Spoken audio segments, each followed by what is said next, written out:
So my kid and I are in this museum, and it is packed, and it is quiet, and it's moving slowly because everyone's going around the walls trying to see all the different uh, exhibits, right? And it's just pictures with descriptions, and it's quiet enough that you can hear the conversations of other people. And the group in front of us, what they said took us completely by surprise.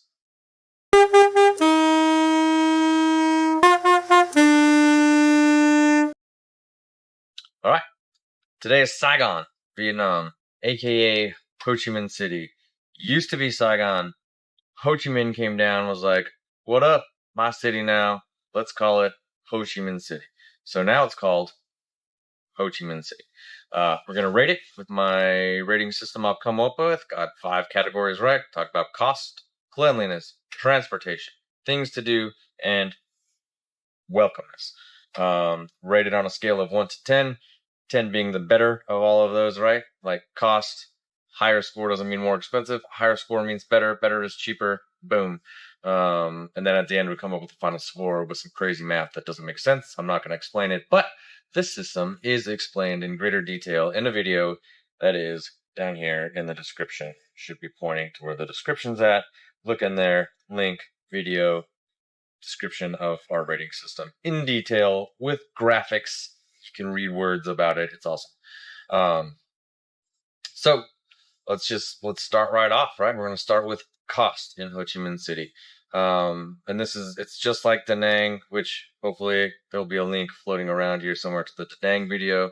But it's cheap. It was cheap. It's more expensive in the commercial areas that are geared more towards like the tourists that don't want to go to the markets, and way, way cheaper down in the markets,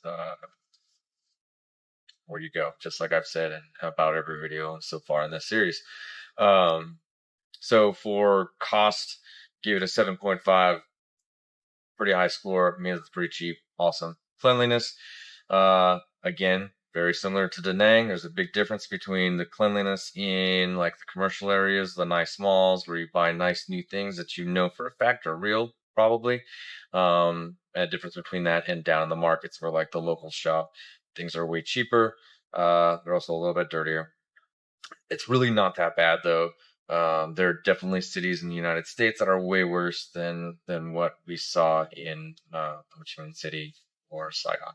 Same thing, by the way. We talked about that before. So give it a 5.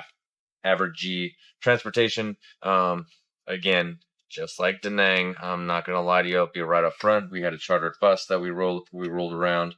Took us everywhere we wanted to go. Awesome air conditioning, tea, right? Tea and crumpets. While we watch everyone else in the heat. Wasn't like that. But we did not see as many like tuk-tuks or rickshaws or cabs available as we have in other places. But again, it wasn't that bad. And they were available and that they appeared easy to get. So for transportation, you're at 5.5 average. Things to do. So many things to do. A lot of the stuff that we saw here was in Ho Chi Minh City was very, hey, first of all, there's a lot of super cool like communist propaganda all over. It's cool to see, but the people there kind of have that attitude as well. Like Ho Chi Minh is amazing. He saved the whole world, and the evil Americans tried to get in his way, but he crushed them. And we'll talk more about that later. Lots of war stuff there. War museums, war museums, or war remnants museums, like war machine museums, all kinds of everything about war. There's a different museum that covers that. And they all have a giant golden bust of Ho Chi Minh, with the backdrop of a huge red curtain with golden letters that say something in Vietnamese around it. Anyway, lots of those things. Lots of temples, lots of pagodas, markets, lots and lots and lots and lots of temples and pagodas. There's also they call it the Reunification Palace. It was the Presidential Palace until didn't have a president anymore. It then had Ho Chi Minh, and then shortly after that, became the Reunification Palace, where they brought North and South back together. And it's really cool. So this is the place in 1975 where tanks rolled up and were like, "Rah, we got you, communism wins." It's on the news. I wasn't alive then, which I know it's surprising because I'm super old, but I do remember seeing news clips and stuff like that and documentaries and stuff. Um, Very historic place, and inside it is like 1975. There's like a bomb shelter straight out of 1975. The presidential office furnished just like it was in 1975. Communications gear from 1975. For me, I'm a big nerd. Electronics technician was so cool. Totally nerded out. My family's like, "Oh my god, get over it," and like, move on, let's go. There's way cooler things over here. And I'm like, aha, look at analog dials. Um, right. Anyway, so lots of stuff to do, right? Central Post Office is a big attraction there. It was a post office built by the French when the French was running things down there. So it's super French architecture. Got all these like Frenchy names on it, including that's a fake drum roll. Benjamin Franklin. He's on there. Biggest day. Got a selfie with the family. And Benny Frankie in the background. Not like actual him, because I'm pretty sure he's dead. I know he's dead. But his name in Vietnam. Crazy Vietnam. Um, Notre Dame. They have a big Notre Dame Cathedral, very similar to the one in Paris. This was also not also. That's a different video. Anyway, this was covered in scaffolding, so we didn't get to see it very well, other than pictures. And it's very anyway. It's cool. Lots of stuff. So many things.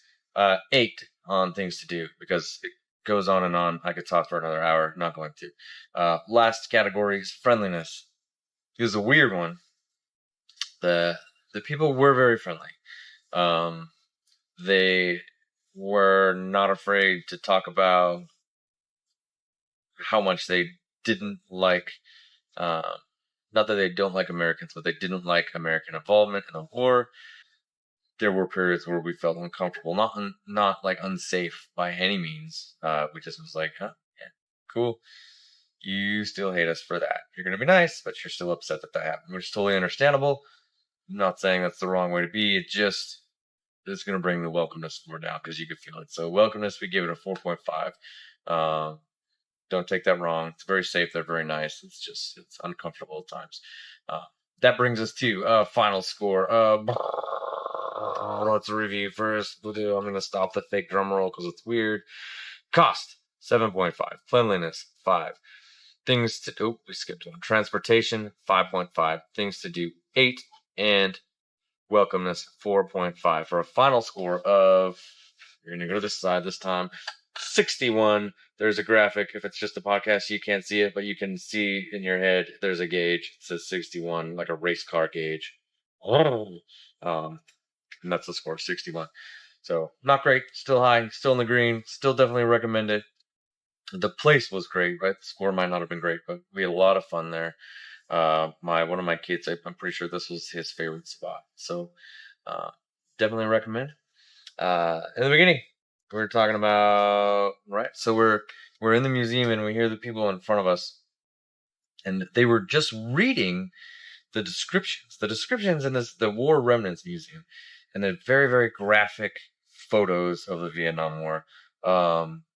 It definitely, you see it. First of all, side note, right?